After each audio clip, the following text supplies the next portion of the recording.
Utah Insight, c'est une web application qui permet aux visiteurs internationaux du musée du débarquement de Utah Beach de découvrir le contenu du musée dans plusieurs langues, dans 9 langues pour être précis, et sans avoir de contraintes technologiques. Donc il n'y a pas de téléchargement d'application à l'arrivée, on sort juste son smartphone, on se connecte au réseau Wi-Fi et on est automatiquement guidé dans la découverte du musée à travers différents contenus numériques. Dans le musée, on a placé des QR codes sur l'ensemble des panneaux de la muséographie. Les visiteurs ont juste à scanner ce QR code ou rentrer le numéro du QR code correspondant pour obtenir la traduction dans leur langue. Et en 2018, on ajoute des innovations majeures. Donc, la première, qui était pour nous la plus simple, c'est une visite à 360 degrés du B26 Marauder. Donc on a fait passer un photographe qui est venu faire les prises de vue à l'intérieur du B26. Ça va permettre aux visiteurs de découvrir l'intérieur de l'avion alors que l'entrée est interdite. On a ajouté aussi des assistants virtuels, donc un système de chatbot conversationnel, des petits assistants dans les 9 langues qui vont venir donner des informations en plus, qui vont venir remettre un contexte sur la visite du musée de Utah pour toutes les nationalités. Et surtout l'innovation majeure et dont on est assez fier, c'est la synchronisation du film les Sons of Victory, qui va être synchronisé dans 9 langues et qui va permettre aux visiteurs internationaux, juste en sortant leur smartphone et des écouteurs, d'obtenir la traduction automatique du film en direct. Pour nous, c'est important et je pense que pour le musée, ça l'est aussi. Un visiteur qui vient par exemple d'Espagne ou de Colombie ou d'Amérique du Sud, ne parlant ni français ni anglais, paye le même tarif qu'un autre visiteur, mais il n'obtient pas le contenu dans sa langue. Et pour nous, sur un territoire comme la Normandie, c'est assez inégal, étant donné qu'on a des touristes internationaux, énormément de touristes internationaux.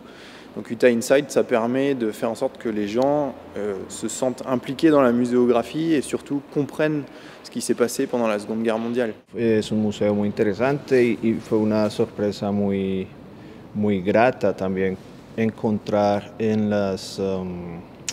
los pendones y en el historial de las cosas que tienen aquí en exhibición, que tienen un código de barras para las personas que en mi caso se nos dificultan los idiomas y que está en español, entonces pues me pareció súper.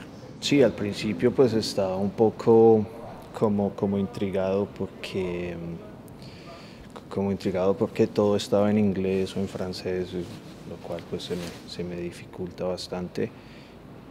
Y cuando usé pues el teléfono y escaneé el cubo, pues muy chévere, la verdad, que está en el idioma espagnol, que es mi idioma natal. La moitié, pas plus de la moitié de nos visiteurs sont des étrangers, donc c'est très important à mon avis que ces gens-là qui arrivent chez nous aient la possibilité d'écouter ou de voir ce film dans leur langue maternelle, ce qui est un confort extraordinaire. C'est un investissement important sur plusieurs années parce que ça va évoluer. Ça a coûté 85 000 € à la commune, mais on a eu la chance d'avoir une subvention de 30 000 € de la région parce que c'était quelque chose d'innovant. Donc je tiens à remercier la région aussi pour cette action. Au fil du temps, Utah reprend sa place et cette reconnaissance me touche beaucoup parce que moi, je me suis toujours battu comme beaucoup d'autres, comme tous ceux qui travaillent au musée pour cette reconnaissance